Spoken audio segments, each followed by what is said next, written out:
Hi everyone, FoxxC here again with another episode of Fox Bites. We made it! New year, no Trump. I'm so glad that entering an arbitrary new phase of existence solves all of our problems.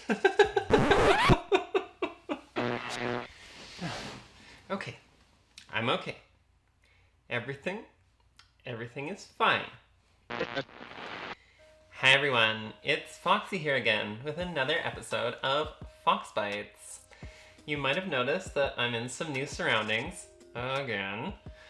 It's been a time, and it certainly isn't over. I'm super grateful for all of my relations who have buoyed me through a very stressful few months, and this video is for you. Today, I'm going to be looking at a foundational concept in mythic construction and how it affects the creative process. Does the presence of flawed creators in our mythologies, instead of infallible, omniscient, omnipotent ones, lead to different material outcomes in both myth and society? I think I know a good place to start asking that question. Come on in. The Good Place is an NBC sitcom about a mentor-mentee relationship between Michael, played by Ted Danson, and Eleanor, played by Kristen Bell. Who are you and what's going on? Right, so, you, Eleanor Shellstrop, are dead. Oh, right. This show is about the afterlife, and I'm gonna spoil like all of the twists, so you may want to watch it first. If not, that's cool. I'm gonna do a bit of setup, so hang out. Subscribe. Hit that like button. Michael introduces Eleanor to the neighborhood and to the point system used to determine who gets into the good place, while he praises her for her exemplary life on Earth. Michael leaves Eleanor with her assigned soulmate, Chidi, a professor of ethics and moral philosophy, to whom she has to break the news that she's a scumbag who got there on a glitch in the system. There's been a big mistake. I'm not supposed to be here. Wait, what? Eleanor enlists the reluctant Chidi to teach her to be a good person and fool Michael into thinking that she belongs in the neighborhood so that she doesn't have to go to the bad place. We are also introduced to Janet, the afterlife assistant. I'm Janet. I'm the informational assistant here in the Good Place. And to the rest of the gang. Eleanor, Chidi, I would like you to meet Tahani and Jianyu. They are soulmates and your next-door neighbors. Michael, at Tahani's welcome party, reveals that this is the first neighborhood he has ever designed, and he is apprehensive about its success. This is true in the world of the story, and crucial to my thesis. We're going to revisit the implications in a moment, so keep that in mind. Eleanor ultimately makes a drunken spectacle of herself at the party. She awakes the next morning to absolute chaos in the neighborhood that implies that she is the cause of the trouble in paradise. Eleanor, this is all happening because of you. Oh, fork me. Michael responds to the crisis by announcing that something in the neighborhood is malfunctioning, and he will begin looking for the source of the trouble. Jianyu reveals that he's really Jason, a wannabe DJ from Jacksonville, Florida, and joins Chidi's classes. The rest of the season consists of Eleanor and Jason's various attempts to improve and fly under the radar. Blah. Okay, I think we're established. If you've seen the show, though, you know that everything in the first season is a big fat lie. This is the bad place.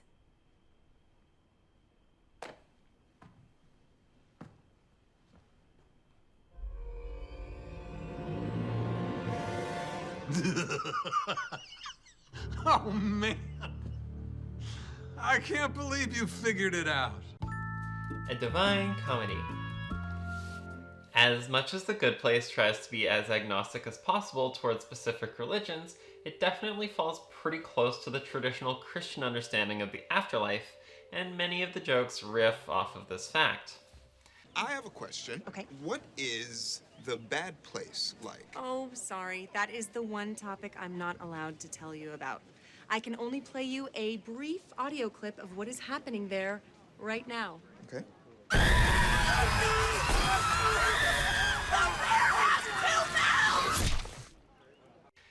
The show's afterlife is composed of a hell, purgatory, and heaven, updated but still very much on the model outlined by Dante Alighieri. Michael is no exception to this. The creators explicitly state that he is loosely based on one of the few angels actually mentioned in Jewish, Christian, and Islamic scripture. He is frequently considered an archangel, the head of the hierarchy of other angels, and the defender of the faith. Many scholars of the early Protestant tradition considered Michael to be the pre-incarnate Christ, or one of the members of the Holy Trinity. In the Catholic faith, Michael also fills the role of the angel of death, escorting the souls of the deceased to heaven and giving them a chance for redemption. People improve when they get external love and support. How can we hold it against them when they don't? I really like the implications of this because it forces the show to, tacitly at least, confront the problems inherent with a spiritual reality expressed as a rigid hierarchy. The myths that we hold sacred define, in large part, how we think the physical world should be structured. As above, so below. Indigenous storyteller Thomas King, in his book The Truth About Stories, compares the Christian creation story with a native myth about a woman who falls from the sky and, with the aid of some animals and her children, builds the world on the back of a turtle. He has this to say about their relative worldviews. A theologian might argue that these two creation stories are essentially the same. Each tells about the creation of the world and the appearance of human beings. But a storyteller would tell you that these two stories are quite different. For whether you read the Bible as sacred text or secular metaphor, the elements in Genesis create a particular universe, governed by a series of hierarchies, God, man, animals, plants, that celebrate law, order, and good government. Well, in our native story, the universe is governed by a series of cooperations, charm, the twins, animals, humans, that celebrate equality and balance. What if God got stuck? King, near the end of his comparison, poses this question. What if the creation story in Genesis had featured a flawed deity who was understanding and sympathetic rather than autocratic and rigid? Someone who, in the process of creation, found herself lost from time to time and in need of advice. Someone who is willing to accept a little help with the more difficult decisions. Michael, in the second season of the show, is blackmailed by Vicky, a fellow demon, and forced to make a deal with the gang to prevent his boss, Sean, from discovering the fact that he has repeatedly rebooted the neighborhood. I want to team up with you guys. What? Why? You do? What? I'm in a bit of a bind, and I could use some backup. Or, as Jason put it, I need a new dance crew. Eleanor, in return, gets Michael to agree to help them get into the real good place, and forces him to join Chidi's moral philosophy classes as a condition of their assistance. Over the course of the second season, the gang convinces Michael that human morality has merit and that humans can improve in the afterlife. Together, they approach the all-knowing judge of the universe, Jen, and present their case. After convincing Jen that humans can improve, they discover that the point system is fundamentally flawed and set about creating an entirely new afterlife that replaces eternal torture with a series of moral challenges. The underlying moral position of The Good Place, as a show, is not something I'm going to talk about in detail in this video, but according to creator Michael Schur, it falls somewhere close to contractualism and Aristotelian virtue ethics. Obviously, I have thoughts about this. Another video for another time. What's important for my point is that Michael, Eleanor, Chidi, Tahani, Janet, and Jason all play an important role in creating the new afterlife. Instead of being crushed by an iron-bound set of rules laid out by an infallible and an omniscient creator, the gang learns to support one another in a process of conscious co-creation that leads to a vastly improved afterlife. So, the four of us, the six of us, really, are doomed. Our fates are sealed. But